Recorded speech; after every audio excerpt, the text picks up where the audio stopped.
We gather in the cosmos bright. Stars and ships take flight tonight.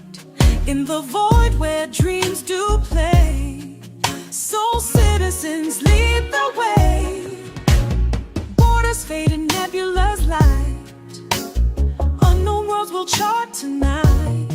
Through the galaxy we soar. Endless journeys at our core. Borders fade in nebula's light. Unknown worlds will chart tonight. Through the galaxy we soar. Endless journeys at our core. Starry roads in endless skies. Soul citizens we rise. Charting courses never lost. Together the verses crossed. Squadrons call on the horizon. Battles fought, our hearts aren't frightened. In our ships we face the dawn. Soul citizens carry on. Oh, planets spin and light years fly. Boundless space where hopes reside. Brotherhood in every star. Soul citizens, here we are. Borders fade in nebula's light. Unknown worlds will chart tonight.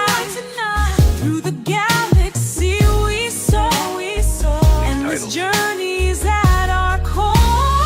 Starry roads in endless skies. Soul citizens we rise. Charting courses never lost. Together the verses crossed.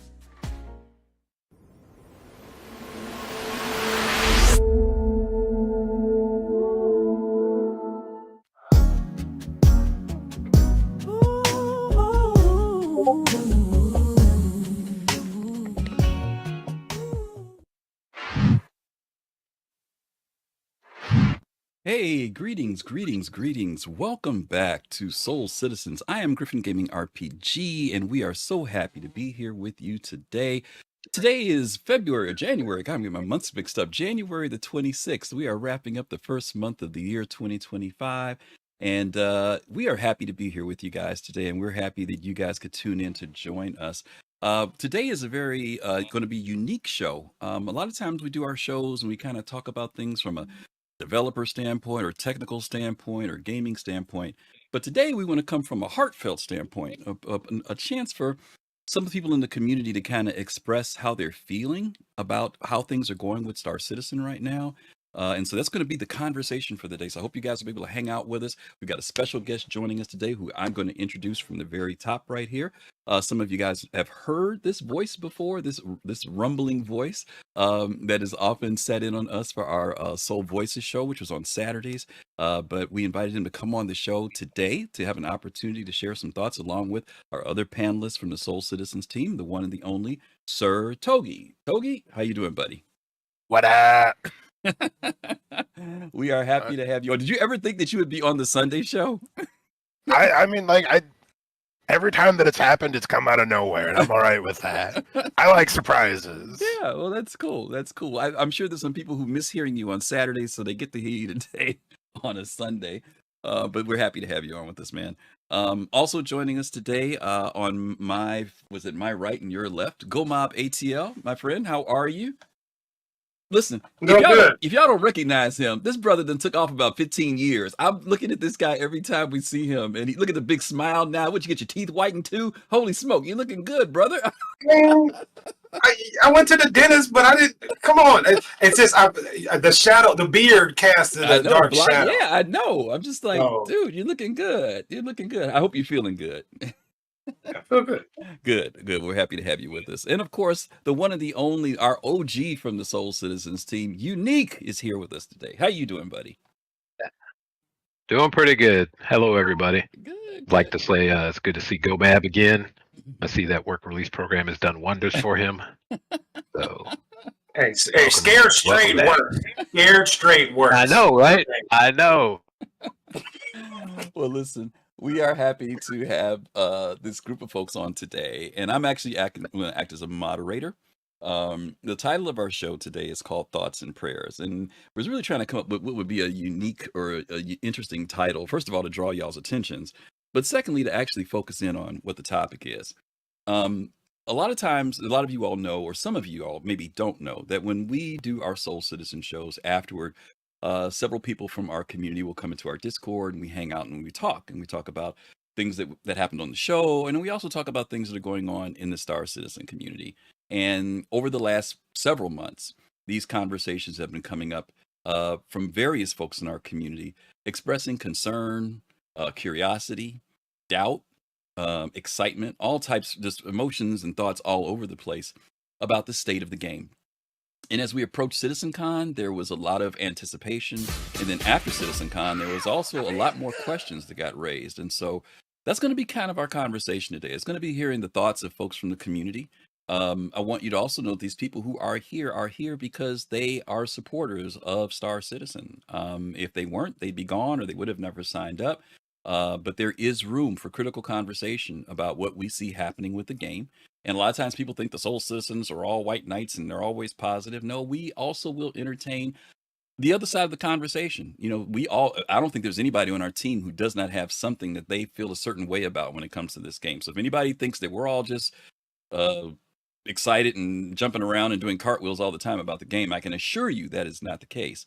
And so today we are going to give them an opportunity to share their thoughts. So first of all, just to introduce you. Now, some of you all, you know these folks, you guys, you know Younique, you know GoamATL because they've been around for a while. But in case you haven't and you're new, I want them to kind of tell a little bit about themselves. I'm going to start with Togi first since he's our guest. Togi, tell a little people about, you know, how you got into Star Citizen and how long you've been in, and just anything you want to share in relation to your background with, you know, conversations about the game. Oh God, I got into Star Citizen because of the failure of No Man's Sky. I was extremely hype on that game. I thought, you know, big open world sci-fi games were a criminally underserved market in video games. And so when I saw that, I was like, this is the thing. I can't wait. So was it 2016 when it launched, or was it a little bit after that? Did you give it some time and you weren't happy with it? What was Oh no, I mean it was pretty much immediately. I mean I literally like went out into an extremely bad storm. Almost got in a car accident picking up that game. Jeez. And then got home, and by the end of the night I was just like, I almost died for this. Oh wow. Okay. I understand. So you've been in since roughly 2016.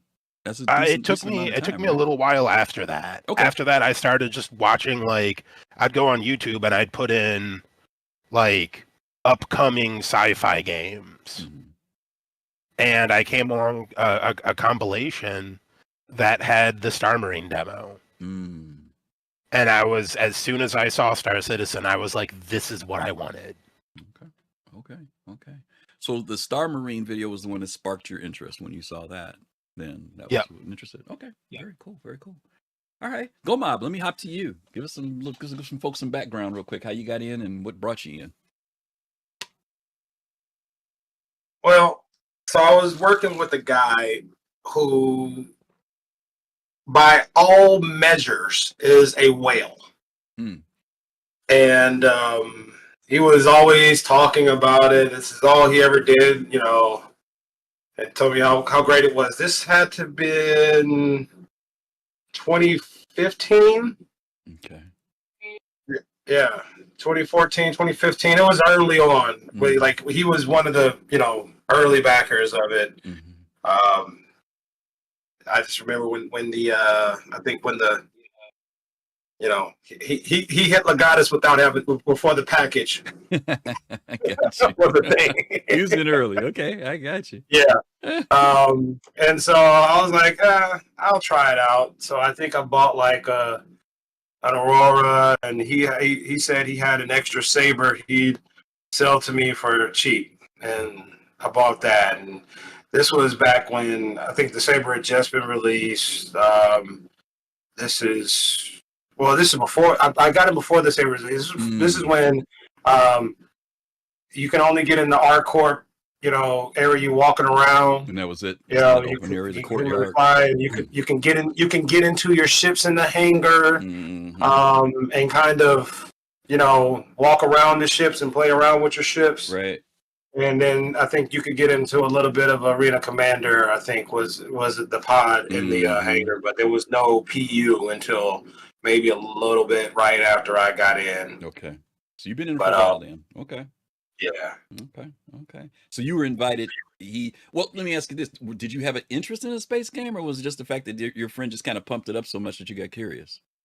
Well, he was trying to help me pull the needle out of my arm that was World of Warcraft at the time, and so he was trying to give me something else to ruin your life. Much more expensive. I mean, yeah. World of Warcraft just took all your time and destroyed relationships and careers. This one is one that will do that and also take all your money. So I don't know if it worked out for the best or not. Okay. And Younique, I think you probably go back the furthest out of everybody in our team. Why don't you let folks know a little bit about how you got heard about Star Citizen and how you got into it? Oh God. So this is gonna date me quite a bit. So back to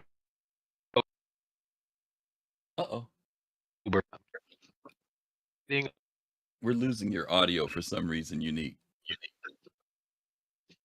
Yeah, we lost his audio. You're getting choppy for some reason.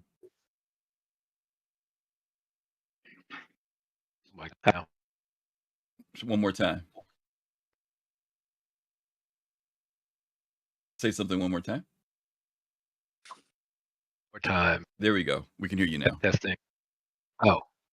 Okay, so go ahead. Okay, so back in October 2012, I was getting on a cruise with my daughters to take them on their first cruise. And an email. All right, his audio. But it didn't. I couldn't. Your audio is chopping up. I don't know if you've got some video or something running in the background, but it sounds like you got like an internet chop that's going on. No? Okay. That's really weird. Okay, we're losing audio on Younique, so Younique, we have to work on that for a second. See if you can figure out what's going on. Okay, got you. All right, so we're going to go ahead and move forward. When Younique gets it going, we'll jump in back in and hear a little bit of his story. As I mentioned to you guys, this show is called Thoughts and Prayers. So we're going to start right off the bat with the topic that I call system failure. And I've kind of taken these areas from kind of like polling and basically assessing what people in the community, we could talk about a million things with Star Citizen. We could talk about the areas of what's wrong or what's right or what people feel good about or feel bad about. But I want to cover these right now and let them give you some feedback on their feelings about these different things, or even maybe what they've heard folks say that they may feel is legitimate points about what's happened with the progress of this development. So the very first one we're going to talk about, which is always a real popular one, is ship sales. Younique, I'm going to come to you first on this one. How do you view the ship sales thing? I know there's always this discussion about, the argument that, well, CIG needs to make money, right, in order to do development. But then there's this question about, well, they're always selling ships, right? They're always producing ships, and maybe they're not even finishing ships, or there's a backlog of ships. What's your thoughts about the ship sales, the impact on it? Is it a good thing, bad thing, perspective thing? What are your thoughts on that? Me? Togi. It's on Togi. Oh, sorry. I thought you said Younique. Sorry. See, this is the thing, right? Like, the perspective that CIG needs to make money is empirically correct. Like, it's in a capitalist society, money is the thing that makes wheels spin. At the same time, Star Citizen's complete narrative, any discussion that you can have about Star Citizen would be incomplete without talking about monetization. It's the biggest controversy of the game. I think it's the biggest cloud underneath it that keeps most people from getting into the game. And that in large part is due to the fact that a lot of times these ship sales, I think, are done in ways that can be, at the very least, can be construed to be manipulative. Mm-hmm. You know, with the FOMO, with the power creep, with the meta chase, Mm-hmm. with the nerfing of other ships in close proximity to selling a direct replacement. Mm-hmm. Like these are things that are, even if you don't want to believe that that's what's happening, Mm-hmm. right? These are things that are defining the narrative of Star Citizen right now. Yeah. So whether And true or they're not, things- perception is still what you're saying. The outcome Yeah. is, regardless of what the motivation is. Perception is still there. Yeah. Yeah, and it's something that CIG seems to be doing a lot less about than I would like. Yeah. To your point, I remember in the early days when there was a lot of criticism about chip sales. One of the biggest ones in GoMob, you go back far enough, and Younique, you go back far enough too to remember that when people would visit the website, that was like the first thing that people went crazy about, right? It didn't make a difference whether there was a ship that sold for $35 or $40. It was the fact that they saw that there was a ship that sold for $1,000, right? And yeah, the web and Younique, you kind of go back to that original website because you remember what it looked like back in the day. But I do remember the media, you know, when I say media, I'm referring to publications.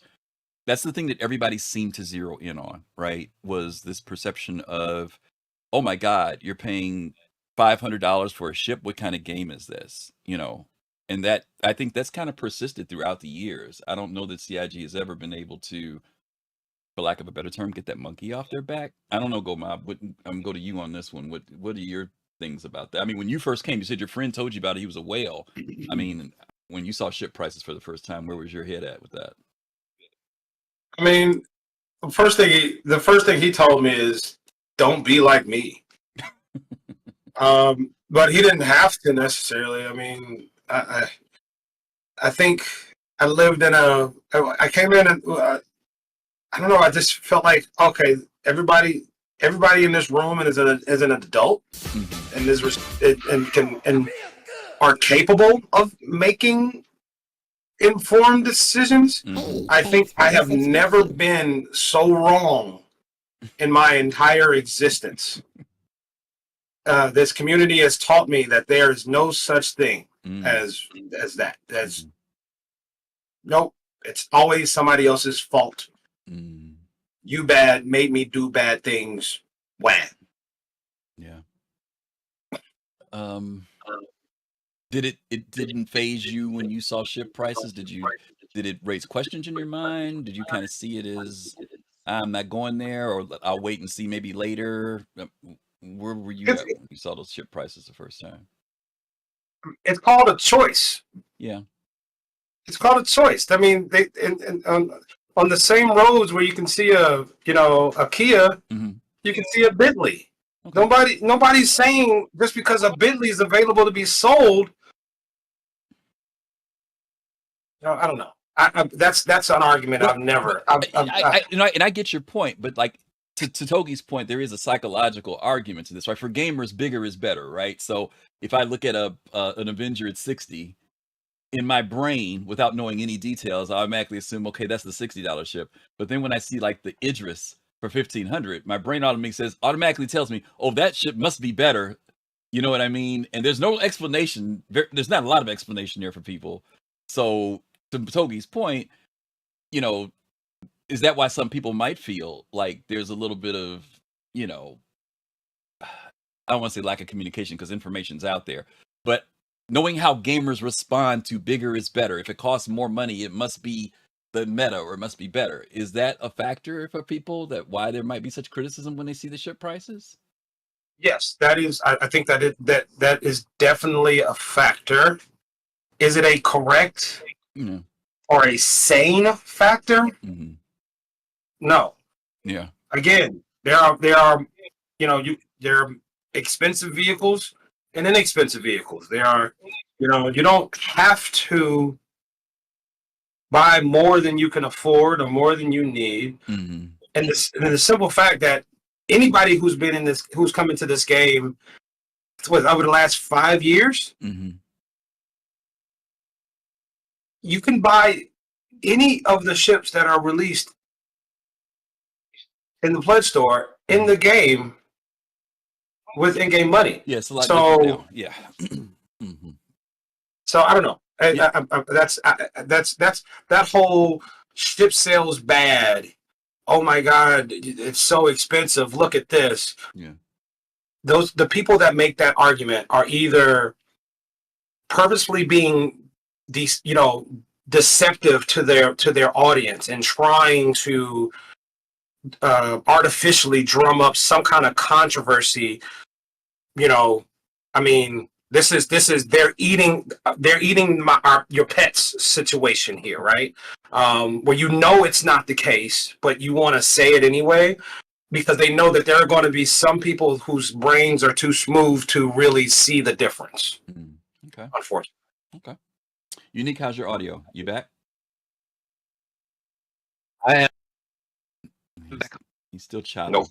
Yes, we don't know. Like somebody said, it was you got a mic connection maybe or something, but you're breaking up like every other word. I'm not sure what it might be. Okay, let me try There to you replace go. the mic. Whoa! You're perfect. You're perfect. Don't touch nothing. Just talk. I'm perfect now? Just talk. Don't touch a thing. Just okay. talk.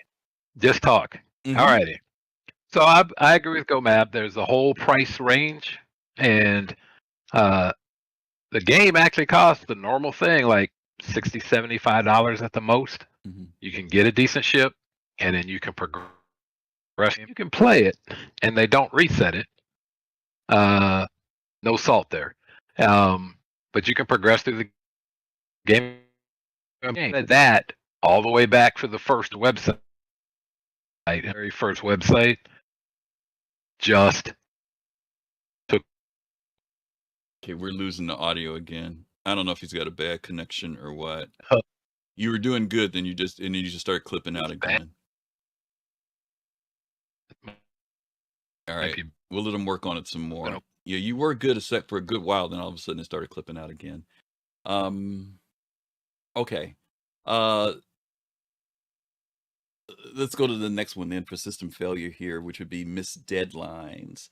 GoamATL, I'll go to you first on this one. Now you've worked in the industry, so you've got a slightly different perspective than maybe people who don't really know about this type of thing. But how is CIG, in the midst of knowing that deadlines can move and things can get changed and dropped, what are the things that they could have done maybe better so that the community, because even if you flood them with all this information, it doesn't necessarily mean that they understand that when these things happen, that they are part of the development process. And when CIG posts something, or when they do a video and they say that this is something that we're working on, or we want to get this out in your hands soon, there's the soon TM joke that goes on. There's some people who say CIG shouldn't say anything because if they did that, they would save themselves a lot of headache. But then there is the contract that they made, and when I say contract, I'm using that term loosely, y'all. So don't get me on the legal side of this. I'm not saying anything legal, but they, as part of their bid to get people to support, there was this statement about open development, transparency, sharing as much information as reasonable. So how do we deal with that thing with missed deadline? Because that's another thing that the media jumped on. When something doesn't come out, it didn't come out this year. Oh, they thought it was going to come out here, or we're still waiting 5 years. What can CIG do? Is there anything that they could do better in that area? Yes. Okay. CIG's biggest problem has been that they have spoken too much about things that they have no idea about. Right? Because they will say we want to do something, or we're planning on doing something, or this is what we're working on next. But they have no idea how long it's going to take, what challenges they're going to face, what, and so they put it out there, and then with these, sometimes I think marketing influenced projected release times, right? We are looking to get this out by Q4 of this year. Everybody excited? Hype, hype, hype. Mm-hmm. And then they dive into it and they realize, holy crap, there are some back end systems that aren't there yet that we have to work on first in order for us to even begin trying to do this. That's going to push us out 2 to 3 years. Salvage, anybody? Right? So they I think they're doing a better job of their communicating of their roadmap, right? I think the as the best thing they could do is with a lot of software companies and gaming companies will do.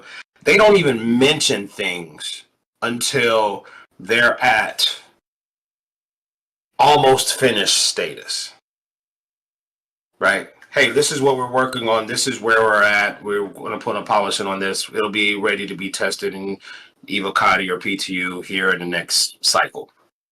That's what I would prefer them do. Stop telling us about things that we're not going to see for years. Okay. Younique, let's give it a test again. You there? All righty, I'm here. This is Rhodes Mike. Let's see if we can hear you works. perfectly. Go ahead. So about the deadlines, we're asking about the deadlines. How do you feel about them missing about deadlines?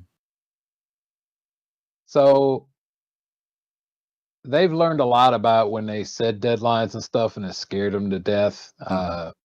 Yeah, they shouldn't be showing or telling us about things that really haven't made the schedule to come out. Everybody, us watching them and them providing information to us should be kind of lockstep into what's next, not we might come out with something in 3 years, well, in 3 years, you change it. Things get, a lot of the get changed and not updated, and the technology change, they haven't gotten to update shit. Now that so many of getting all of them up back. You're buffering again. I don't know what's going on, but you're buffering for some reason. So yeah, I'm not sure what it is, because you start out fine, and then as the longer you talk, it just starts to clip and go out. All right, but I can go ahead and talk. No, go ahead and talk now. I'll change networks. Okay, well, you want to do that? So anyway, even the ship backlog is too long, right? They can't get around to loop through all the ships and bring them up to date. So they need to do better with all that. Okay. Togi, your thoughts about missed deadlines? Anything they can do better, change differently? Honestly, this is one of those things that I think is not the issue that it used to be. I think that over the last decade, that gamers in general have kind of had their attachment to dates broken. I mean, because what was the last game that you played that came out when it was supposed to? Yeah. I think that people are getting to the point that they're starting to accept that things are gonna take time. And I think that most of the Star Citizen community is willing to meet CIG halfway. The point that GoMob made that I agree with is that a lot of times I feel like when they do give dates, they are marketing driven and they're not developer driven. A developer might say this could take 6 months to 2 years, and marketing's like, okay, 6 months? Okay, that's what we're going to say. Yeah. And then when it takes 2 years or 2.5 years, then we get the, anytime CIG adds a date, add 2 years meme. Yeah. I'm glad you said that, because our next topic is marketing. Let me give you guys a scenario to go along with what you just said. I was watching the GDC interview with the devs that worked on Star Wars Galaxies. And a lot of you have heard me talk about Galaxies before on the show, and a lot of people have played Galaxies, but but one of the things that was interesting when I was watching this interview was they had already mapped out what they wanted this game to be. They had started working on it, and the devs came to Sony and said, we need a year to get this thing out. Sony, the publisher, said, you need to get it done within the next 60 to 90 days at the most. And the devs pushed back and said, hey, Jesus himself could come down. It ain't going to happen within that time frame. But Sony said, get it out. And for those of you who played the game, you will know that when that game came out, it was not everything it was supposed to be. It was one of those situations where you could see the potential of it, but there was so many elements in the game that just weren't there. And so my question to you is that, is this, as much as maybe CIG may be trying to avoid it, are they kind of repeating history here a little bit? Because, to your point, Gomab, you said earlier about how there are a lot of times CIG, there's something that they want to do, but it may take time, or there may be a technical hurdle, or there may be a department that didn't finish there, so now this gets held up. I mean, there's all these things going on. But there's also this question. When a publisher or a developer has said that something's going to come out, there is a little bit of dangling something on the hook that takes place to keep people interested, to keep people playing, to people engaged. If they go silent, I'm not saying that they can't. I'm just asking, are they able to maintain that so that people continue to come into servers, continue to play, continue to give data? At the same time, they're shooting themselves in the foot by dangling stuff out there that there's always the next thing. Back in the day, we used to call it, everybody was looking for the Jesus patch. That next patch was going to be the one that fixed everything, right? I mean, is there some happy medium in there for that? From a business standpoint as well as a community standpoint, right? How do you keep both sides engaged, both the developer as well as the community? I don't know what the answer is. I'm tossing it out to you guys. Togi, I'll go to you first this time, and then I'll go to Younique, and then I'll go to GoamATL. I think the problem with going silent, and this is something that I am extremely opposed to. I don't like the position that people think that CIG should just, go to ground, hide under their rock and just work and not show anything, because then you're just letting people control the narrative. Right? CIG does have to be able to control the narrative to a certain extent, because that is good for marketing and it's good for maintaining community faith. I think that what CIG really needs to work more on, in terms of like the idea of communicating with marketing, is being a little bit more upfront about things. Okay. And when something is, instead of talking about something, and then once they hit that snag, all of a sudden they're talking about something else for the next 6 months to 2 years. And then they come back. Of just coming out and saying, hey, this is where this thing's at. Here's a little update. Because again, when you have problems like that, a lot of the times the community is going to invent an issue with that that's far worse than what the truth is. You can look at what's happened with server meshing. They were doing those tests a couple of years ago, and then the whole server meshing discussion kind of just disappeared from CIG's communications, and you can go back and you can see every level of speculation about how they ran into it and it's never going to work, and then a couple of years later we get the server meshings that we had a couple of months ago, and again they ran into snags with that, but they communicated. They said, hey, these were the issues, this is what happened. And people were just couldn't stop thanking them. I went on Spectrum and I personally thanked Benoit Beaujejour for that communication, because there's a value in truth to marketing that exceeds any monetary value you could put in it.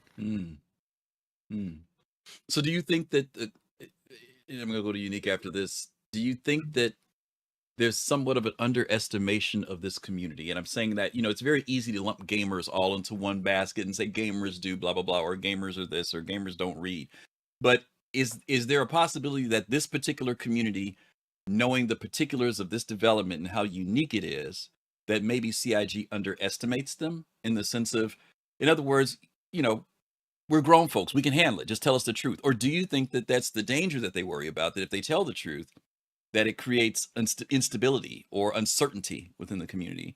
Because I think to Mhm. a certain extent, like there's a mutual lack of trust that a lot of times we distrust CIG as much as CIG distrusts us. Because there is a certain amount of reactionary standing that both sides of us have. Both CIG as developers and us as his backers, that when things happen, we are going to jump to the immediate conclusion that's going to be as bad as possible. Yeah. It's something I try not to do. But it's it sucks when you don't jump to that conclusion, and you probably should have. Yeah. Younique, give it another shot. You there? All right, one more shot. There Other he than is. that, I'm gonna just sit here and look pretty. You look pretty. Don't worry. So go ahead. Your Oh, thoughts thank about you, the thank you. marketing. Do you think that there's a disconnect? That's what people have been raising so far. Is there some disconnect between what the developers are doing and what marketing's doing? Marketing doesn't Well, there's understand. always a disconnect between developers and marketers. Okay. Marketers believe somehow that their job is to sell things, and I agree with that as long as they have a thing to sell. When the thing is still being built, you don't have anything to sell, so I'm not even sure why I am spending any money on a marketer at all. The amount of money that they raise without a marketing team, looked on a time frame when they first got the millions and millions that came in, on a day-by-day basis, is higher than after they hired the marketing team. The marketing team has not helped them at all.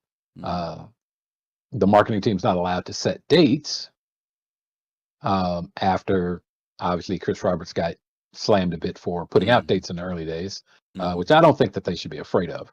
They should state that they're trying to hit this thing, and if they're not, just say we're not hitting it. That's it, And what's wrong? Well, it's really hard, and everybody who can't can criticize. Everybody who can, come on down to Texas, come on out to California, fly out to England, jump on a keyboard, let's go. You can certainly help. Yeah. Right. So yeah, that's basically it. Yeah. They Okay. I don't even know what to say. No. They just got to do better in not allowing the marketing team at this point to control or try to control the development team. It never works out. Yeah. GoamATL, coming to you. I'm going to bleed in from marketing to you can tie in marketing and communication in on this, because I think this is my question I want to ask you is this. We all know that the CIG or the Star Citizen trailers, commercials, whatever you want to call them, are done well. Are done well. The marketing is very slick. It does this next word that I hate using, but I think that this is the way people feel when they see it. That those videos and trailers promise something.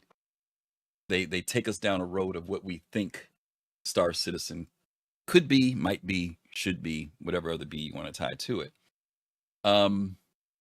There has been issues with when there are a lot of us who expressed concern when CIG started running commercials on YouTube, right?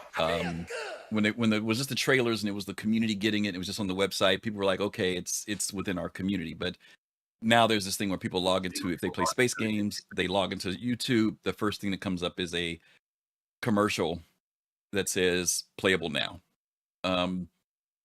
If you tied in communication with marketing, whether it's communication to the public who doesn't know about Star Citizen or communication to the community that does, what are your thoughts about that with this marketing and the way things are done? So, two things. I think the marketing is done very well, as in it makes people interested in the project, right? It brings eyes. Ooh, that looks cool. If that's something that you're interested in, if that's a genre that you're interested in, right? I think by and large, the biggest problem that they have with their marketing is that they've made a few boneheaded, unforced errors. You know, and I can understand how they can make those errors, but like at some point in time, you got to stop sticking the stick in the spoke of your wheels and falling off your bike, right? You got to lean into the fact that we are in alpha and we are developing and building something new that has never been done before, as opposed to trying to tell a story of a game that you can come play that is like no other, right? And that's going to be hard to find that balance. I don't envy them. To what Younique said, like they need marketing right now, right? Because there is, while they may not be on that hockey stick of revenue generation, I do believe without marketing they would have hit critical mass, right? Just like all of us, either you were following, Chris Roberts games in the past, and so therefore you were on some kind of email list or something, and got that notification, or you had a friend to tell you about it, or you happened to stumble onto a YouTube page, or you organically found out about this project. You said, that looks interesting. And you dove in. At some point in time, they will hit a critical mass. While they still need to continue the development of this project, they need more and more and more and more money, right? So they have to start reaching out to those people that would not have organically been pulled into the project and pull them in. The problem is that the way they've done it feels icky at times, because those of us that know the state of the project know that sometimes that marketing doesn't correctly reflect it. And while I recognize the importance of marketing, we also recognize the value of truth in marketing as well. So they need to find a better balance of that. And hopefully they'll come to that. Otherwise, you'll have a lot of bad feelings. You had a lot more bad feelings in the market before you even release the project, and that's the last thing. Yeah. One of the areas I've struggled with is communication and marketing, in that there's in the early days, there was this general feeling of, everything was being started and they're working on things and everybody kind of knew that.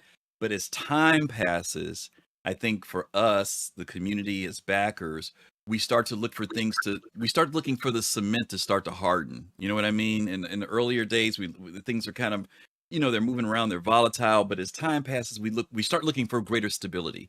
And it could be frustrating where in the beginning, when we went to the website, we said, oh, this is the vision for the game, right?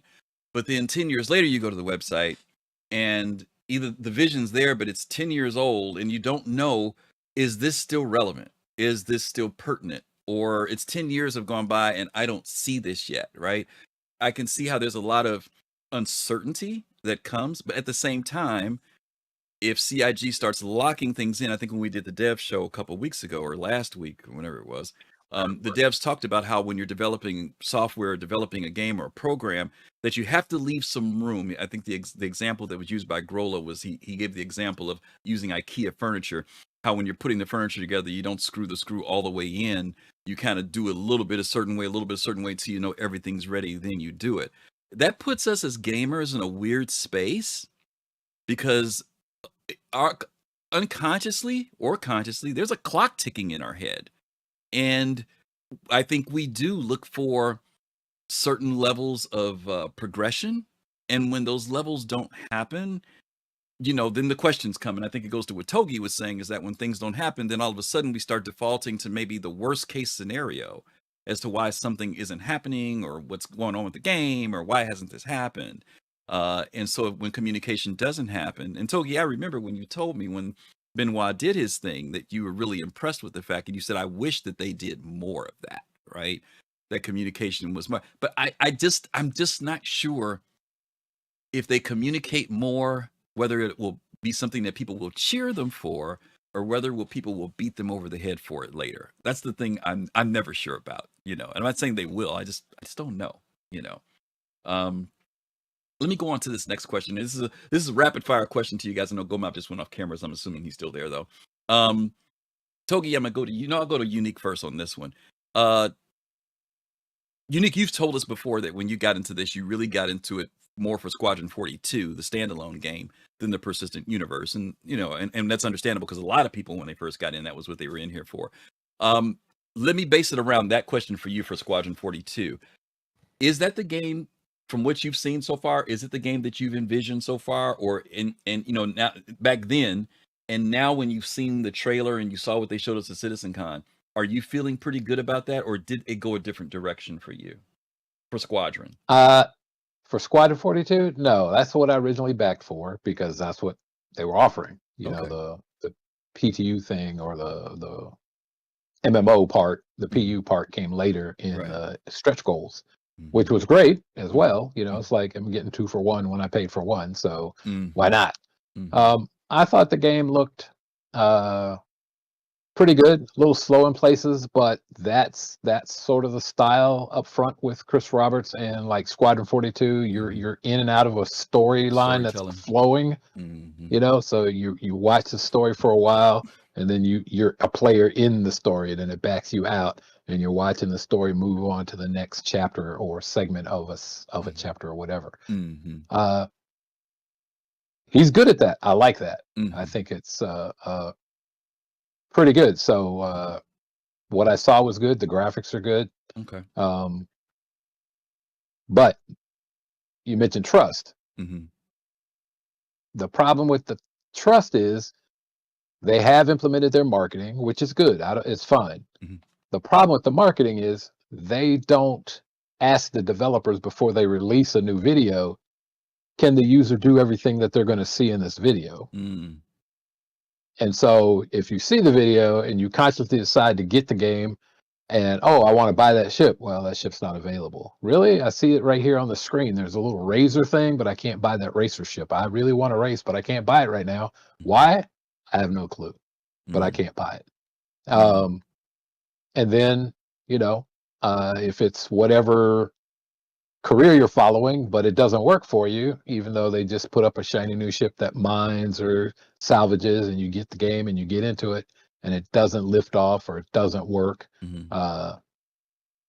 That's the trust, all right? You feel that you were sold a bill of goods because you saw this video, it worked flawlessly in the video, which always happens. Not just Chris Roberts in the gang there. I mean, it's all the stuff. I mean, GoamATL played World of Warcraft much like I did for a bunch of years. And every time they came out with a new version, the videos on that thing were insane. It really sold you on the next release. But I can tell you the game never looked like those videos. Exactly. And it's not pulling out. You never pulled out the needle. All that happened was they swapped the bottle that's connected to the needle, and the color changed. It went from red to blue to green, and now I think it's on purple or whatever. That's all that happens. The drug is always going in. Okay, that's a good analogy. That's all I got to say about that. Togi, let me ask you a question, because you said that what caught your eye was Star Marine, and I know what type of gameplay that you enjoy doing. But as you've watched this evolve, do you feel that from what you saw from the very beginning and where you see CIG is going with this, do you see that? Do you have faith that the game is going to be that? Or are you still holding out? Is it changed dramatically for you? Or there's some shifts in it that you're feeling certain ways about? How do you feel? Because Star Marine was just one element, right? So, yeah, I mean, when I got into it, the thing that really struck me, right, was that the game felt like an uncompromising labor of love. Mm. Right? It was a game built by a gamer who, you know, the monetary interests, the capital interests was in the hands of the developers. Mhm. And that this was going to be a game that was going to be made without compromise to monetization. It had a big upfront price tag, you know, for those, you know, that were willing to pay it, were willing to push the boulder forward, as you know. And I loved that. Mm. Right? I am fine with paying money for a game. I'm fine with paying a lot of money for a game, Mm-hmm. as long as what we get in the end isn't compromised by external motivations. Okay. And that is something that I no longer believe Star Citizen is. Okay. Do you so you mentioned external. I think I understand what you mean by external. Because my challenge has always been not the external, but technical to a certain degree. The technical challenges, right? There may be something that they say that they want to be able to do, but there may be. Give you an example. I played Eve. Eve had one shard. Everybody in the world is on that shard, right? CIG wants to work towards something like that. If CIG says we can't do a global thing, right? We have to do regions. That's a technical hurdle. Is that something that would challenge me? Was that something that would be like, oh man, they didn't deliver? No, and I mean, and that's one of those things where, like, you know, that's a you know, it's speed of light. Yeah. Right. Yeah. Right. That's not their fault. Even technical things like, you know, where people thought CPU processors would be in 15 years isn't where we're at now. Right. Right. The whole march of AI and frame gen and everything else.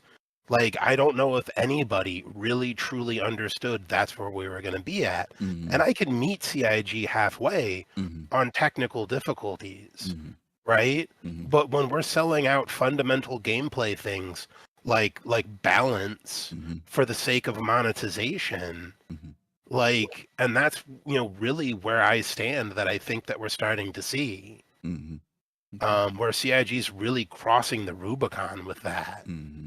You know, my faith that CIG will deliver a game that's worth what I've spent is gone. Okay. That's fair. You know, it's not that I don't think that they're ever going to complete the game. But whether or not it's going to be worth playing when it's done, I couldn't tell you. Yeah. No, I mean, again, that's why we're on this topic of faith. And by the way, I want you guys to know that these guys have topics that we're talking about. We're moving from faith and we're talking about trust. And Blackhawk, I hear what you're saying here when you say it's not that much about trust, but credibility. And credibility is going to be one of the questions we're going to be addressing now under trust, because for some people, it is trust. There are people who honestly don't believe anything CIG says. It's not about credibility. I mean, credibility is a part of that, but they have lost faith. Some people have lost faith in the project, right? They think that it will never happen. There are some people who don't trust what CIG says, and then there is the credibility side of it. So we're going to kind of merge a little bit in there, but I do hear what you're saying. GoMob, I'm going to come to you and merge a little bit between those two, between faith and trust. If you would tell me, from where you saw the game and where it was when you first came in, how do you feel about where you see the game now?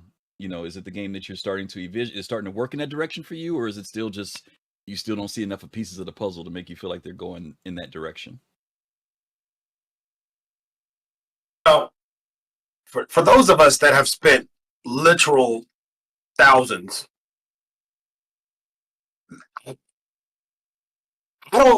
I don't think it's possible for them to create a game that's worth that much.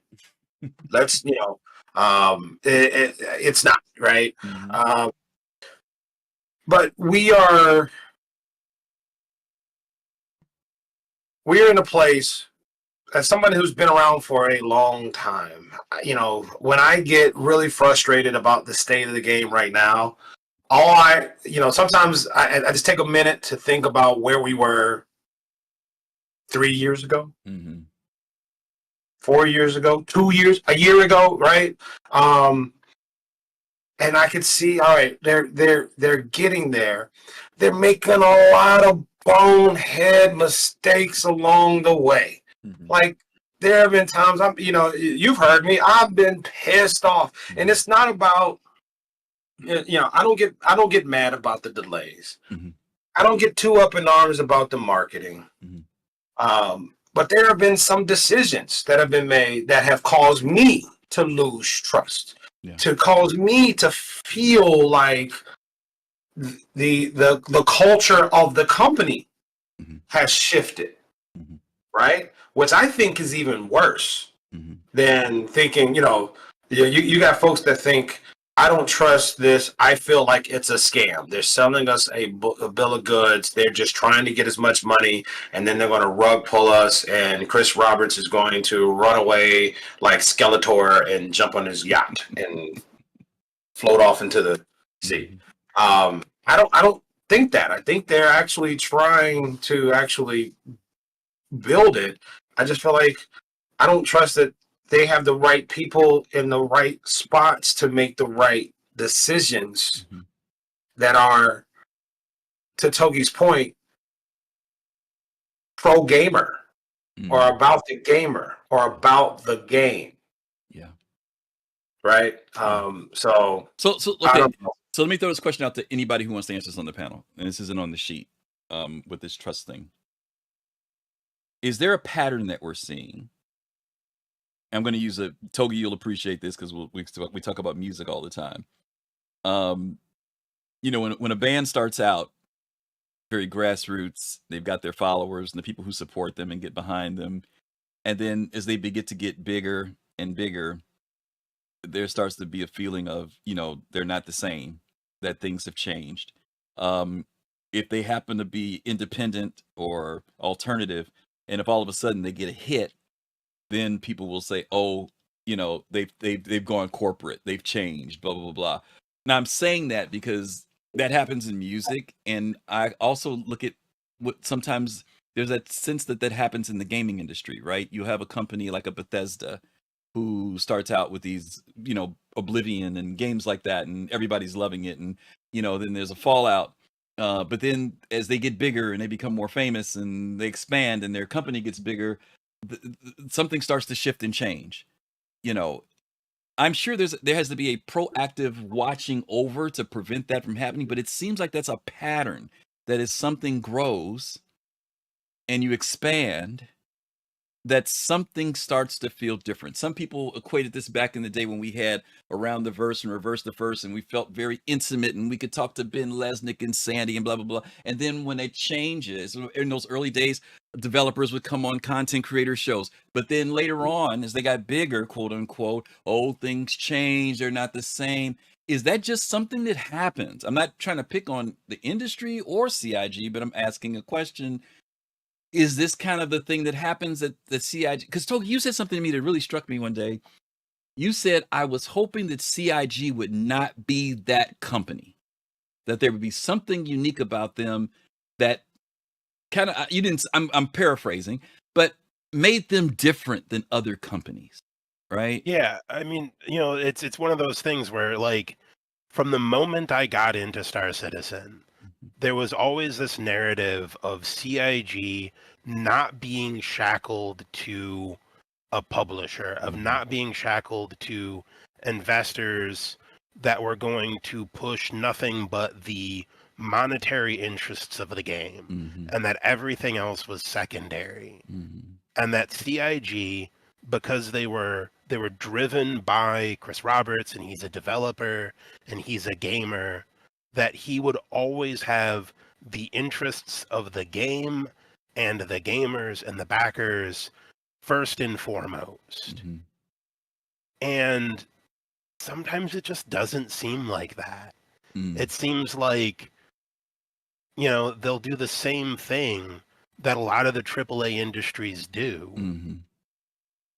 And then people will, invent these excuses for them. We'll wrap them in their little security blanket and be like, oh no, it's all right. They didn't mean that. And to your point, like, there is a certain times where you'll see larger companies, or bands, and they get big, and then the people that liked them because they felt unique for liking something that nobody else did are going to say that, oh, well, they sold out. Yeah. They went corporate, and then there's the bands and the games like Bethesda that really are worse than they used to be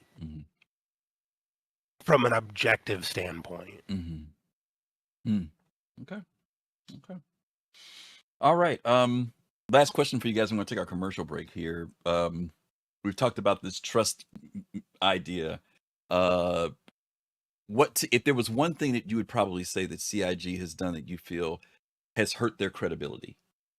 Is there something, if there isn't anything that, I know you might say there's more than one thing, but for time's sake, if you had to isolate it down to probably, here's the one area that I think that they need to work on to regain the trust of backers in particular. Is there something that you guys would pick? Younique, I'll come to you first. If there was something that you feel CIG could do better because their credibility is maybe lost in a certain area that you think.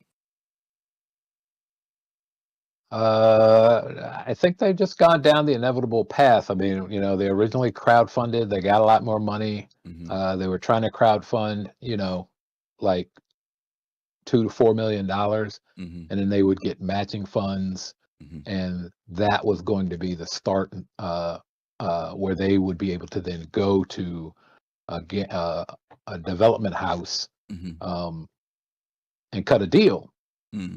But they got so much money, they figured they could go do it on their own. So the backers, such as myself, GoMab, we put in more money than $75. We won't say how much, but enough where you felt that, hey, this is much more than the price of a game, but you knew you were funding the development of the game. We were the big game company now, right? We're funding the thing, not the big game company trying to put them on a deadline. And our thing was, there is no deadline. Here's the money.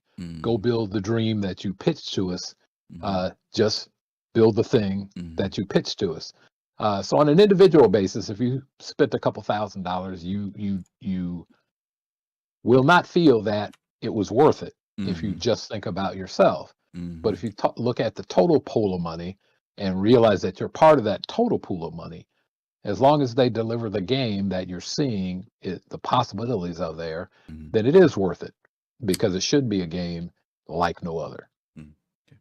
Bob, I'll go to you on that one. Credibility, what can they do? Is there something that you feel that where they really just probably damaged their credibility, or just what can they do to regain some of that back? It's hard to put it in words, but I will try. As of late, I've seen them default to minus instead of plus, right? Something's too people are complaining that something's too powerful. Well, let's just nerf it. Too many people are using this thing. Let's just nerf it. Oh, we decided we wanted to do another ship for base building. We never said we were going to do Galaxy. What are you talking about? It's been, this past year has been a series of, I've been wearing out Hanlon's razor, right? Of where never attribute malice where you can attribute incompetence or stupidity. But it's getting worn out to the point where it's kind of like, guys, come on, just stop. Like, stop. When people find things, people play games to have fun. People have fun when they feel powerful and they are able to do the things that they want to do. Stop looking at metrics and saying too many people are having fun, must stop it. Find another way, or if the balance will come when more systems that you're working on come online, then communicate that. Say, hey, nerds, have fun, but all this crap's going to go away once ship armor comes online. So enjoy your Corsair for now. We're going to wipe it all eventually, so it's not going to matter. But enjoy it for now, because it's going away when ship armor becomes a thing. Stop taking away the fun without giving us the systems that are supposed to be in place in order to balance things out. Okay. Togi, let me ask you a question. You can still answer the question I presented about credibility and what CIG could do, but I want to spring off of something that GoMob says. There are some people who are in this. Let's keep it real. There are some people who are into this because they've heard the vision, the idea. They're hungry for that idea and that vision, and they're like, okay, what do I have to do to make it happen? You know, and they pay money. But there are a lot of people who are in here to play the game. It's not about the vision. It's not about here's the great impact that this will have on gaming for the next 20 years. That is not in their brain. They just see a game that looks fabulous. They've maybe played it a little bit and they see the potential and they're like, hey, I want to play this game, right? Is there to GoMob's point about communicating and making that statement that all this is going to change? And I know we've said it before on our shows and we've talked to people about it, but do you think that would, once again, are our backers mature in the aspect of saying, okay, I get it, and I'm still going to play? And I don't want to say mature because that's not the right word, but I'm trying to figure out which way would backers go. Would that impact backers in a positive way or a negative way? If I buy this ship and I know that it's all going to change, you've created a space of uncertainty, because most of us will buy something based upon one of two things. We look at the brochure and we look at the specs if we want to be on the technical side, or we hear about it or we fly it and we see what it does. But if I know that might change, will backers be okay? Or maybe there'll be some that won't and some who will. I mean, how do you feel? Honestly, Griff, my response was going to answer that question anyway. Oh, okay. Okay. All right, so you set me up perfect. You just put that ball right on a tee here for me. Okay. We're tee-balling now. There. All right, because my biggest thing is CIG, I think, needs to give more consideration to backers.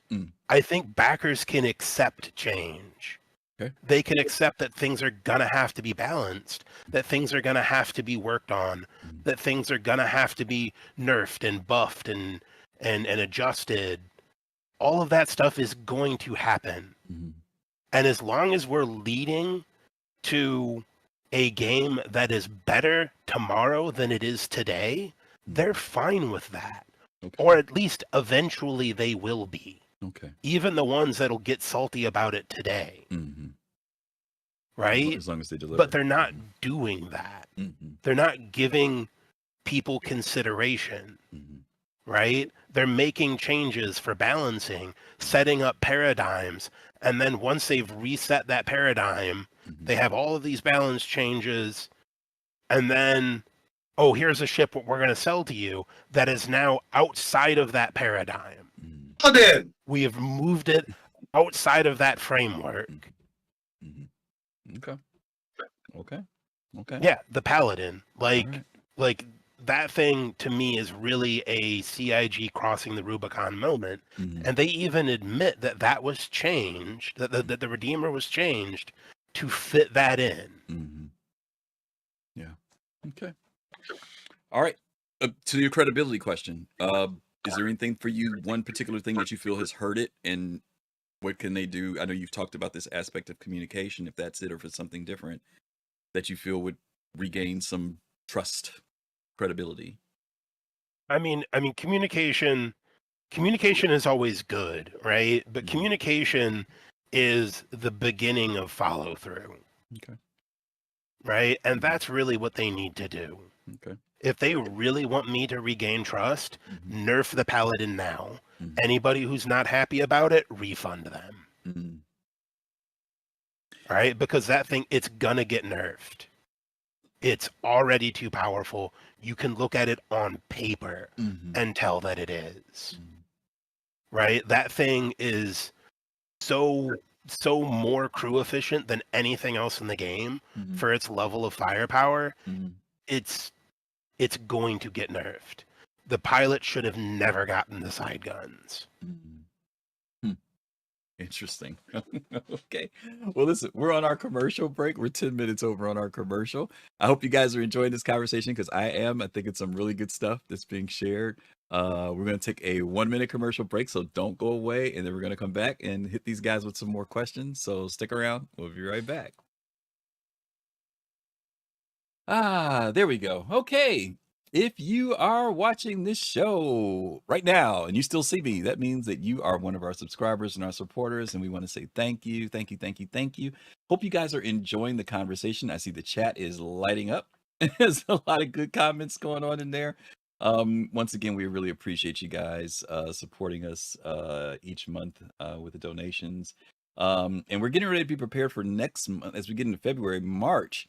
First week in March is our anniversary. We're going to be our 5th year as the Soul Citizens. And so we want to kind of have you guys put that on your calendar.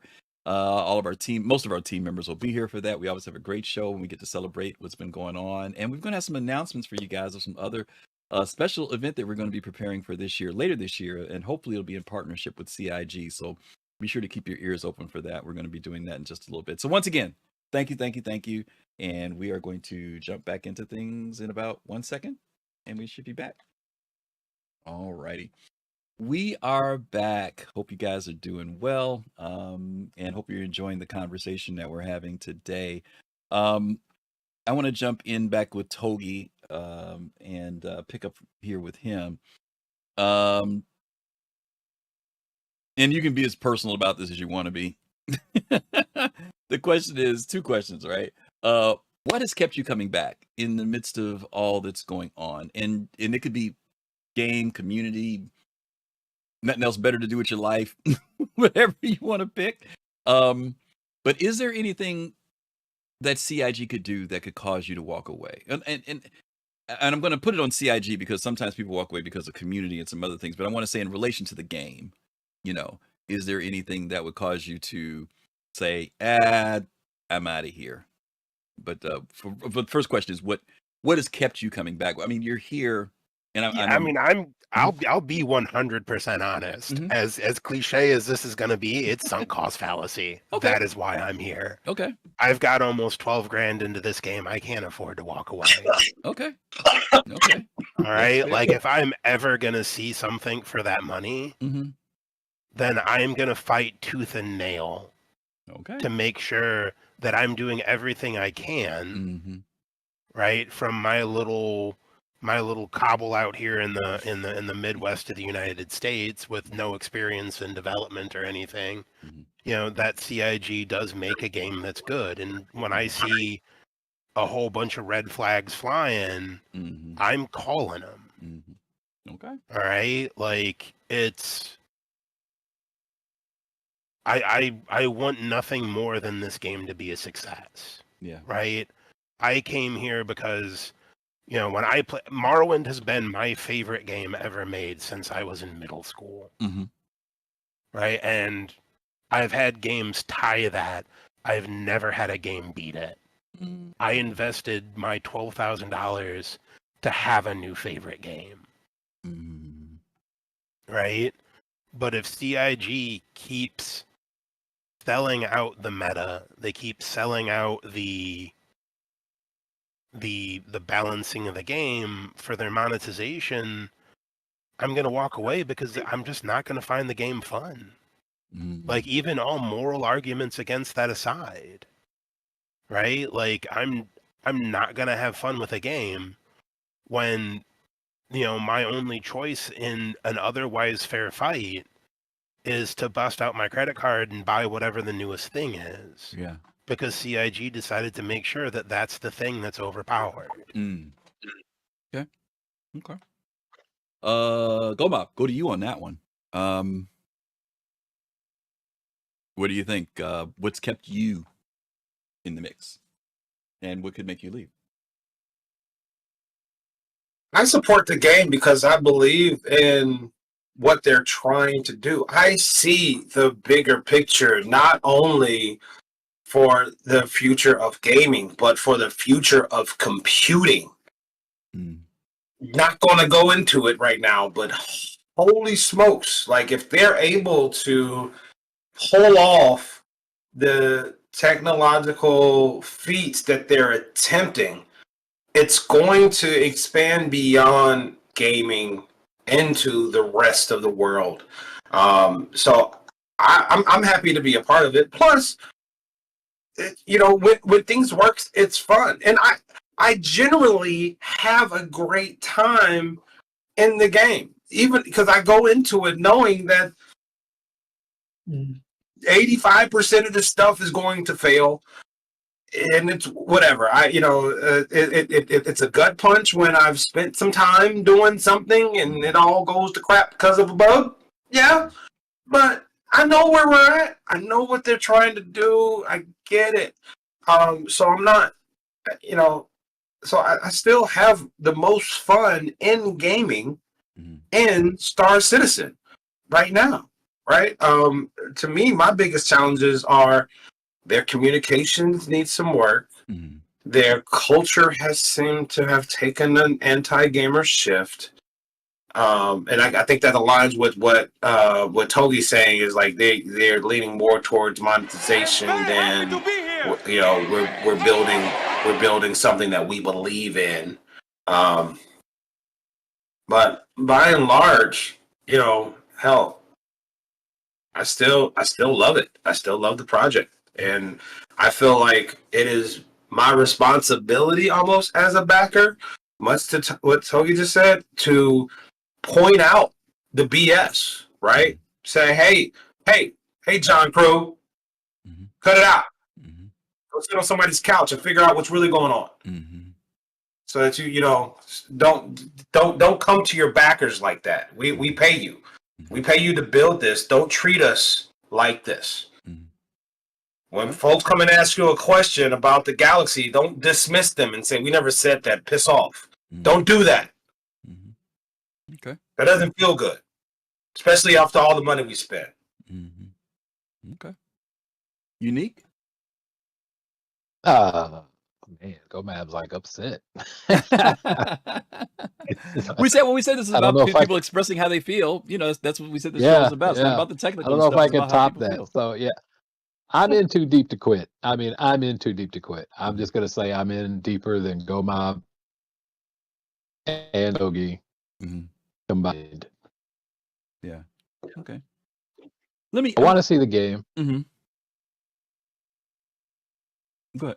Even care and blowing back the stuff just the game to hope that I can play it. If I have to reset every day, start over, buying ammo and some whatever it is, just so and that's 30-40 minutes. It's not even testing. It's not even fun. They're resetting because of some other bugs that I can't even get to. I can't help you test because you keep resetting on me so fast. Yeah. I got 6 grandkids now. I don't have time. I have smaller windows of time to help. Yeah. That's fair. I want to go back to something Togi said earlier, and everybody talked about their investment in here. And I want to Togi, I want you to take this as a consideration that you don't have sunk cost fallacy. Because I've heard people use that term a lot in relation to Star Citizen, and I think it can be appropriate, but I don't think it's appropriate just yet. And I'm going to read to you. This is one of the definitions that comes out of the Oxford Dictionary. It says, the phenomenon whereby a person is reluctant to abandon a strategy or a course of action because they have invested heavily in it, even when it's clear that abandonment would be more beneficial. And my comment here is, if you abandoned it right now, would that be more beneficial? Because you don't have the end result yet. That's one of the reasons why I asked what would cause you to leave. Because if CIG, and this is a big if, but if CIG accomplishes the majority of what you're looking for in this game, not all of it, but just the majority of it, the question is, will you still have sunk cost fallacy? I think it's not until you get to the end result to whether you can determine that. If you decide to abandon it now and CIG doesn't deliver, maybe it would be beneficial. Maybe if you're not spending any more money is the dynamic of it not being more beneficial. But sunk cost fallacy to me is if you continue to, now it doesn't have to be money. The investment could be time. It could be if I continue to come play this game, hoping that it's going to happen and it never comes into fruition. Yes, sunk cost fallacy. But if you do it and the end result is the delivery of what it is you're looking for, then you invested well. So I wouldn't sign yourself off there yet completely, even though I may feel that way. I think that maybe, sunk cost fallacy is one of those things that you can only ever be sure of in hindsight. Yes, that's what I mean. Right? After the fact. Because yes. Sunk cost fallacy, it's a sunk cost fallacy until it turns into dogged determination. Right? And it only turns into dogged determination once it's successful. Yeah. When it ends in failure, then you're like, oh, well, that was a sunk cost fallacy. Exactly. Yep. So yeah, I can see what you're saying. Yeah. But I understand. But I can also understand why it feels that way. I can also understand why it feels that way. Next question to you guys. GoMob, I'm gonna go to you on this one. After you saw CitizenCon 2953, 2954, the last two, we were on COVID break for a while, so there was a dynamic. And I'm going to you first because you got to attend, and it was your first CitizenCon. And it's when you go to CitizenCon, there is kind of like having to filter out some things, right? Because coming to a CitizenCon, you're surrounded by a bunch of like-minded, at least for the majority, people. There is an energy that takes place there. There is actually connecting and physically seeing and talking to people that work for the company. They're meeting people. There's a whole nother dynamic that goes beyond the presentations. We've shared this with you guys before. When you go to the event, it's a different energy that happens. But you also have to kind of look through that energy and look at progress, because that's what CitizenCon is supposed to be. It's supposed to be a public announcement of where we are and where we're going. When you could talk about either in the moment, GoMob, or after the fact, or even at this point now, did it make you hopeful or did it make you hesitant? I mean, did you see some of the ambition up there as being, it looks great, but man, let me tack on another 7 years to this thing? Or did you see things as hopeful, like they've made progress in the last 2-3 years, and I feel like the Titanic is starting to turn? Where did you land in this, all that, when you saw CitizenCons? All right. So I'm going to start by saying last year, CitizenCon in LA was chef's kiss perfect. In my opinion, right? Not going to argue with anybody about it. You have your own opinion. I have mine. I'm the one on camera right now telling you what mine is. The reason why I feel like it was perfect, because the vast majority of what they talked about and what they showed us was, here's what you're going to see between now and the next CitizenCon. Right? Here's what we're working on. Here's where we're at. Here's what we're bringing to you in short order. They also showed some future things, but it was like a 75%. This is what you're getting in the next 12 months. Here's what we're working on in the future.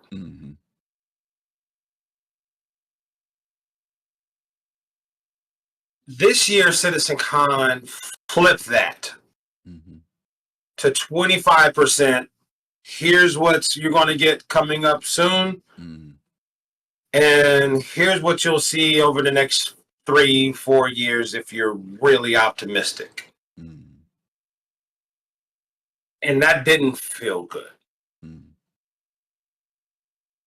A better balance of let's spend more time talking about what's coming, between now and the next CitizenCon, because I really don't want to see a, next year or 2025, right? I don't want to say, hey, look, we showed you this last year. Let us show you.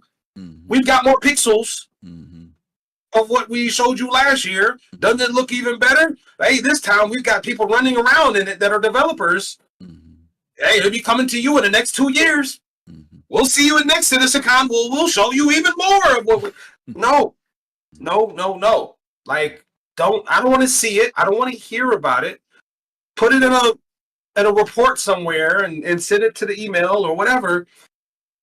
But CitizenCon needs to be about, hey, here's what's happening between this CitizenCon and the next CitizenCon. So did you feel it was 50-50 in 2020 in 2023 2023? Was it 50-50? Was it 75-25? What would be the sweet spot for you with that? Here's what's coming in a year and here's in the future. Lean more towards what's coming soon. So I would say to me, my opinion, to me, it will be best for 75-25. Okay. Right? Okay. Let's, we've shown you what what you're going to see this year. Everybody excited. Everybody's freaking vibrating out of their chair. They're so excited. Okay. All right, cool. Let's talk about what's coming beyond that. Okay. Right? This is the vision. Now, I say that to say this. This year they did a better job of finally telling us what Star Citizen is going to be. Right? What is the vision for this project, for this game, for this tech demo that we've been testing all these past years? Yeah. Right? They've shown them. They showed them more like, hey, this is the end game. This is what progression looks like. This is how you're going to get there. This is all the pieces that are going to come into place that we're going to bring in. They did that was a good job. I'm glad they showed us that, right? Because that gives us an idea of what that end state is going to be. But as soon as that good feeling of seeing that came, it went, because I realized, holy crap, my 5-year-old daughter is going to be in high school by the time we get that. Okay. Younique, go to you on this one. CitizenCon, the last 2 years, hopeful, hesitant? I thought it was a good show, the second one, especially after the COVID and the long break. It did surprise me a little bit about, I really felt that Squadron 42 could have come out 2025. Instead, they are like 2026 without even giving you a quarter. But I thought about that a little bit. And like, Christmas is a good time to bring out a game. But if you're not going to do that, aligning it with all of the gaming shows, which typically are in the springish time frame, that would put it in 2026, which would still be close to 2025. I'm hoping that's what they're doing. And so after thinking about that, I'm a little bit more hopeful about it. But if it's like the end of 2026 or at that coming CitizenCon in 2025, they go, well, it's really going to be 2027. Yeah, that will be hilariously upsetting. I'll write a book about it. Okay, fair enough. Togi, how about you? CitizenCon the last 2 years, hopeful, hesitant? Oh man! So I think you're aware of certain bets that I made after CitCon of 2023, and that I saw there. This is the stuff that you're gonna get in 6 months, and this is the stuff that you were gonna get in a year, and immediately bet against that happening. And turns out I was right. Winner, chicken dinner. And again, like I can appreciate, to GoMob's point, the fact that they took a CitCon to sit down and say, hey, look, all this stuff we're trying to get to you in short order. And that's cool. I like that. My biggest problem with the 2023 sitcoms, we saw a whole bunch of stuff about master modes and the new flight model, and it looked great. And then we got it, and it was still drastically underbaked, right? And you're kind of damned if you do and you're damned if you don't in that scenario. You can show stuff that you're going to get in the next 6 months to a year, and then have it come out and be half baked, or you can show me stuff that I'm going to get in 2 years. At a certain point, they're all just, pictures on a wall. Yeah. Right? And until they're actually in a cohesive game, I don't really think a whole lot of it matters. Right? Like, in a lot of ways, I think that it only helps to muddy the waters a bit. Right? I'm very focused on the balance of the game. It's my primary concern with the game. And so, like last year when we saw everything with the ship upgradings and the component upgradings, I'm just like, great, okay, so now, when balance, because right now, well, let's say 6 months ago, when people complained about the balance, everyone was like, well, wait until master modes and then start worrying about balance. And then master modes comes out, and then it's, oh, well, wait for them to fix master modes and get armor in, and then we'll worry about balance. And then when that stuff comes in, now everyone's gonna be like, oh, well, you have to wait for ship upgrading and component upgrading to worry about balance. And to me, it just doesn't really move the needle a lot. I can appreciate them, again, as GoamATL said, talking about, what they want to do, a framework for 1.0. But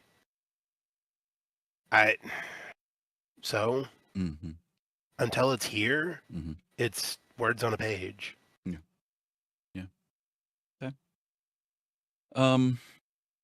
We're getting near the end of this, guys, so I'm gonna get some feedback from these guys as best as they can encapsulate.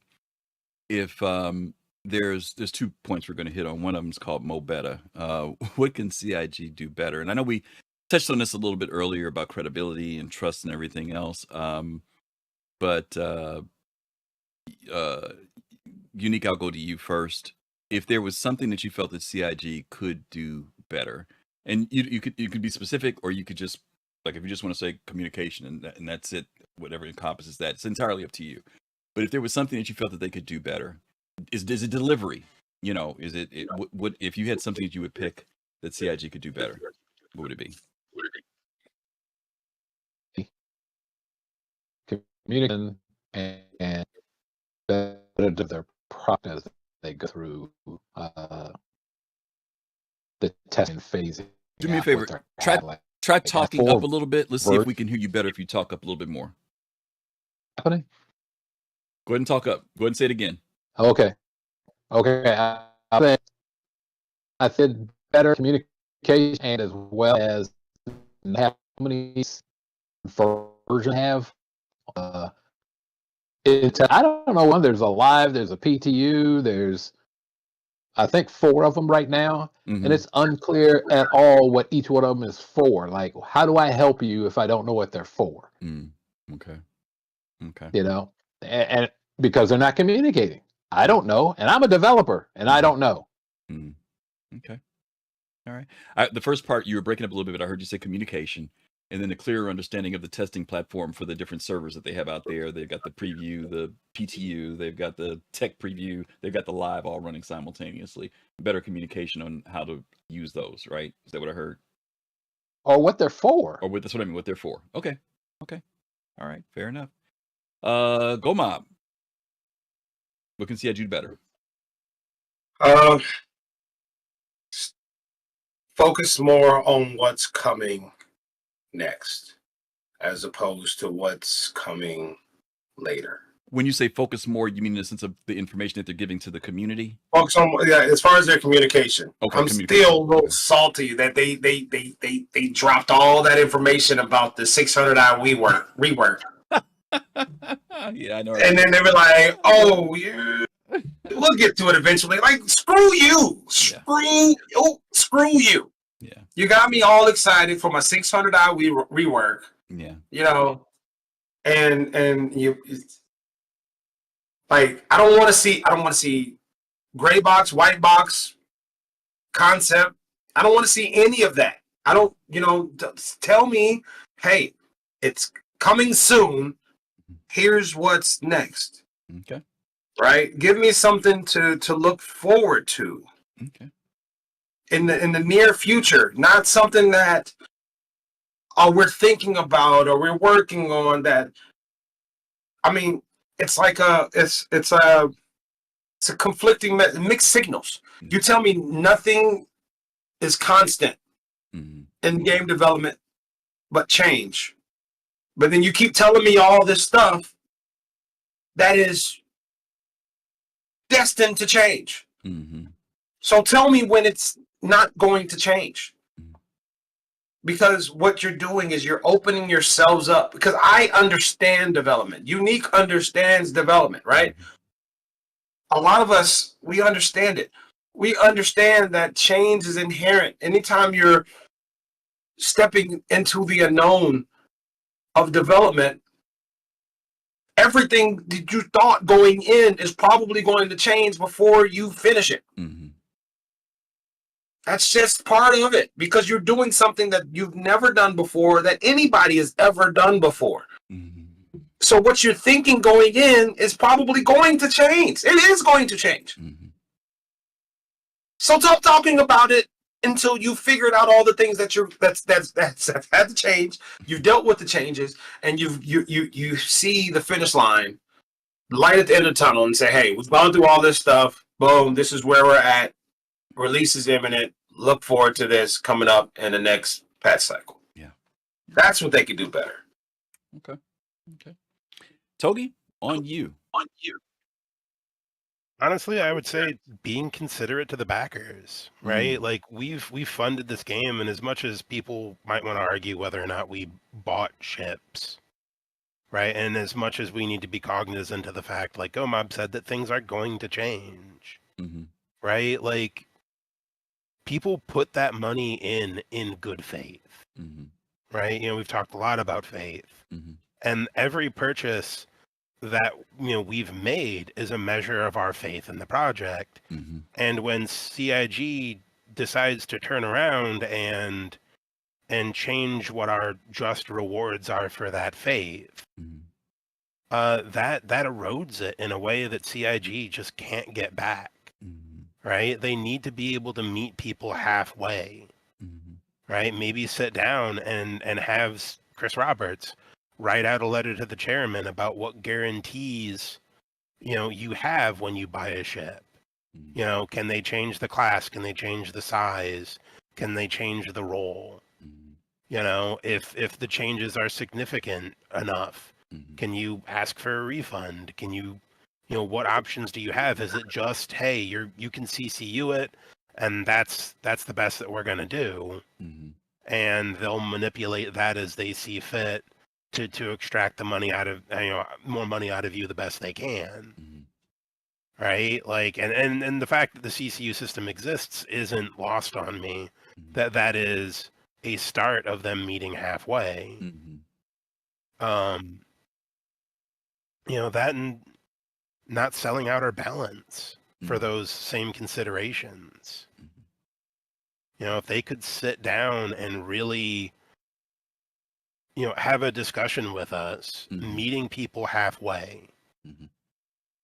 Like, that's really what I think needs to happen, is that they're kind of gotten into this position where they're sitting on their high castle and not coming down and speaking our language. Yeah.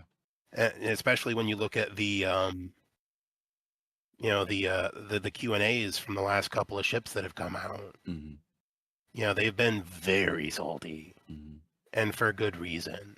And I think that they need to have a real discussion about that. Yeah. I know when the end of the year, the survey that came out, that was the first time I remember CIG doing a survey with that at that level extensively. And I had been saying last year, who is CIG listening to, in the sense of who are they getting feedback from that are giving them, as best as possible, the most objective, reflective responses to how they operate as a company. I've always wondered, how do they gauge that? I mean, I know they can go to Bar Citizens and talk to people and get comments and read Spectrum and everything else, but we all have our weighted opinions about what Star Citizen should be, what Squadron 42 should be. And I've always wondered. So when that survey came out, when I first saw it, I was a little bit dismissive of it. Not in the sense of I didn't want to do it. I was like, I'll get to it later. And then when I finally did it, I appreciated a lot of the questions that were there. But when I was done, I still wondered, will this make a difference? Who's reading it? Will it be heard? Now, I do believe that there's someone who's going to see it and that there will be people that will. I want to know, did you guys feel, first of all, whether you did surveys, my question is, do you feel that that survey may make a difference? Or do you feel like, I don't know if they're going to hear it. I don't know if they're going to hear the people. I mean, we don't know what people said, and I'm sure there was both praise and pressure that folks did when they did it. But what do you guys think? You just yes or no kind of thing on this one. Doesn't have to be a long conversation on this one, but do you think that... I think we've already seen some changes. Mm-hmm. I mean, they've talked a little bit about, going back and revisiting the fight model after defending it for the last year. Mm-hmm. And I think that's probably a direct result of negative feedback from that survey. Okay. GoamATL, Younique, either you guys, do you think that the survey, like I said, I don't remember ever getting a survey that extensive from CIG before. Do you think that it was that they felt like they needed to get that barometer from the community? And do you think it's going to make a difference? So I can only say, what survey? Okay. I didn't see a survey. You got to visit the website more. and the email. It went out. It went out in email, and it was on the front page of the website for a while.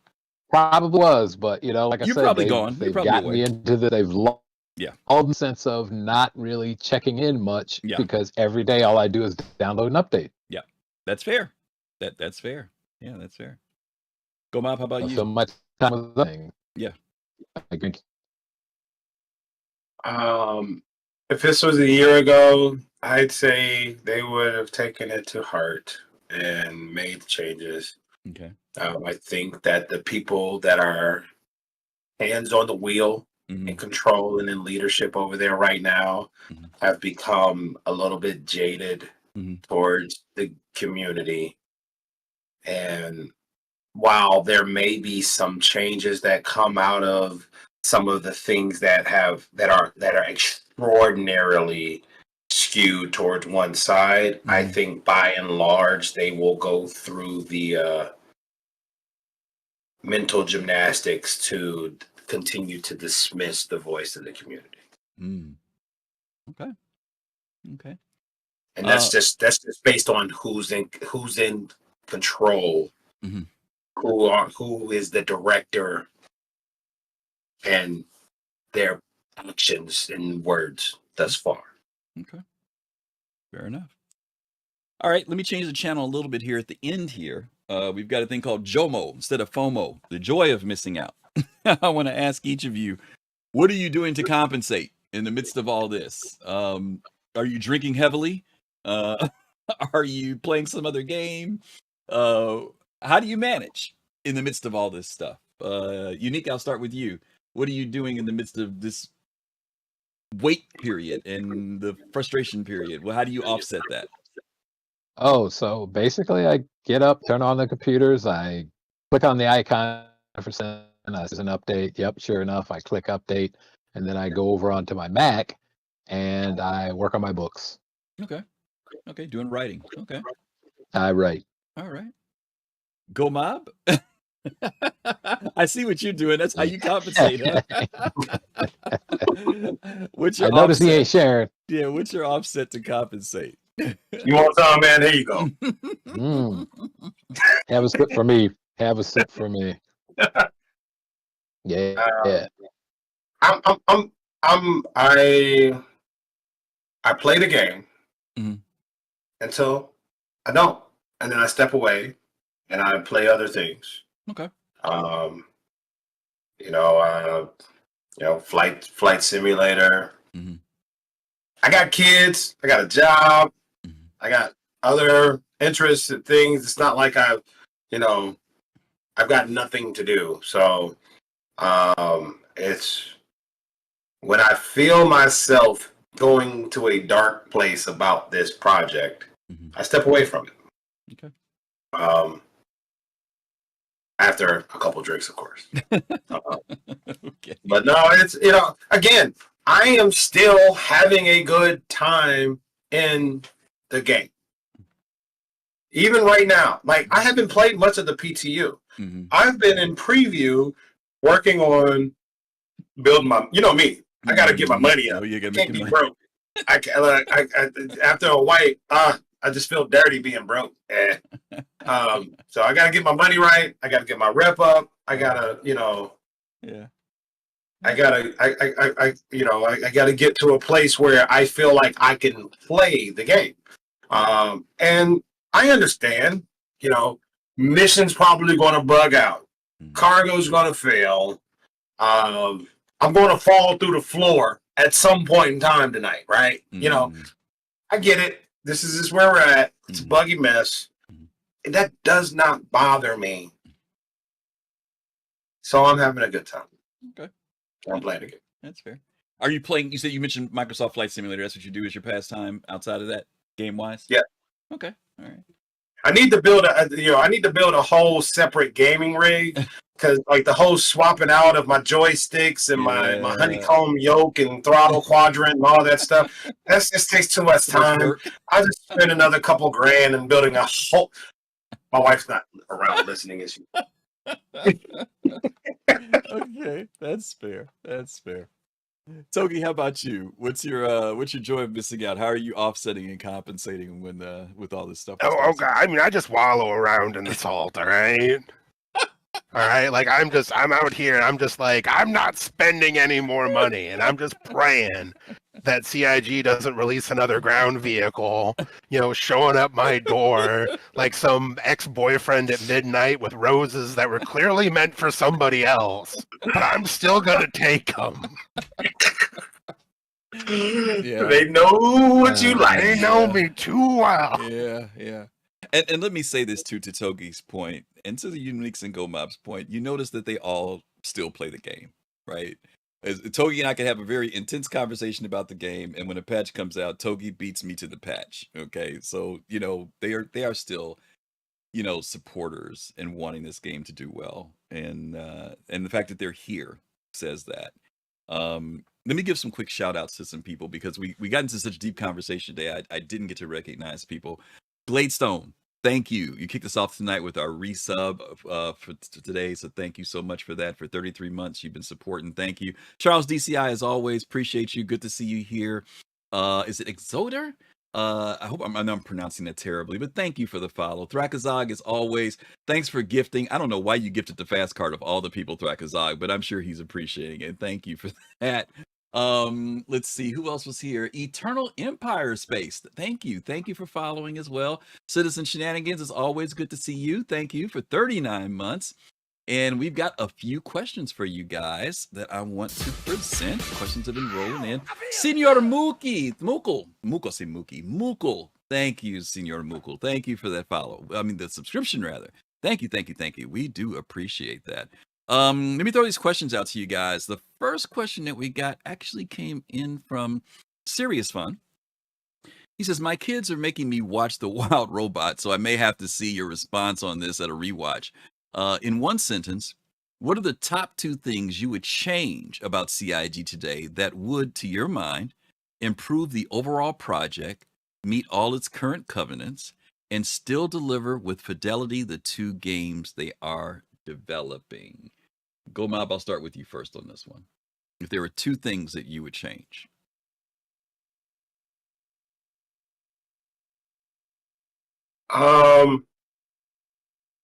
One, hand wavium is okay as tier 0.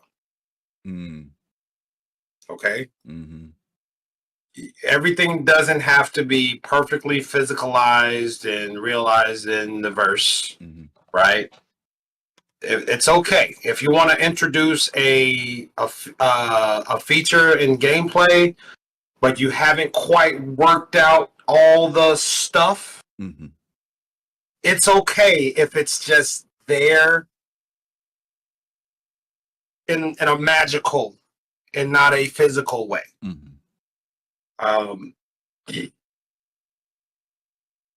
And two, I'll reiterate what I've said before. Focus your communications on what's coming next, Mm-hmm. and less on what's coming later. Okay. Togi, 2 things you would change? Number one, I would homogenize all ships between classes, right? So that we would stop being sold overpowered ships Mm-hmm. to be able to increase the sale. Hornet Mark II is overpowered. Mm-hmm. For anyone that's listening, it's OP. I can't wait for it to get nerfed. All right, and number two, okay, is Mm-hmm. just make cool ships. That's what people want to buy. Mm-hmm. The Cutter is the best-selling ship this game has ever seen, and it's objectively dog crap. Mm-hmm. But because it's a cute little trash can, it sold a bajillion. You can do it, Sure. CIG. Make more trash cans. Okay. Younique, what are the 2 things you would change? I really don't have one. One? They should have not given up the ghost on Squadron 42. They went all hands in. They should have kept going until it was done. And that would have given trust and credibility back to them that they could deliver something. Mm. Right? It's like, why did you get off the gas on Squadron 42? They Mm. got off of it, didn't tell you why. Mm. Again, communication, right? So it's communication, and the other is you could have had a big win. We could have had Squadron 42 this year. Why not? Mm. Okay. Okay. And then you could have bought that the PU wasn't going to be ready for another 3 years. Okay. All right. We got another question from Pops in Space. The technology used in Star Citizen's game has improved since the Kickstarter. How much of a positive or negative impact has that change had on your assessment of the development? This is going to be a little tough because we got people who came in at different times, but I'll start with Togi on that. Yeah, let me go with you, Togi. I know you came in 2016-ish, 2017. Yeah, but I mean, I'm also But you- aware, and I Okay. mean, a lot of things have changed even in my time. Okay. It hasn't really changed much of what I think about the game. Okay. At the end of the day, like I think that what we've seen with Starfield. I mean, because Starfield is surprisingly very close to what the original pitch for Star Citizen is. Mm. And I think that we can see that probably wouldn't have been the game that would give Star Citizen the cultural impact that it could potentially have today. Mm-hmm. So I am fine waiting for that level of technology, but good technology itself also doesn't make a game. Yeah. True that. Younique, how about you? Since Kickstarter till now, how much of a positive or negative impact has those have the changes had for you?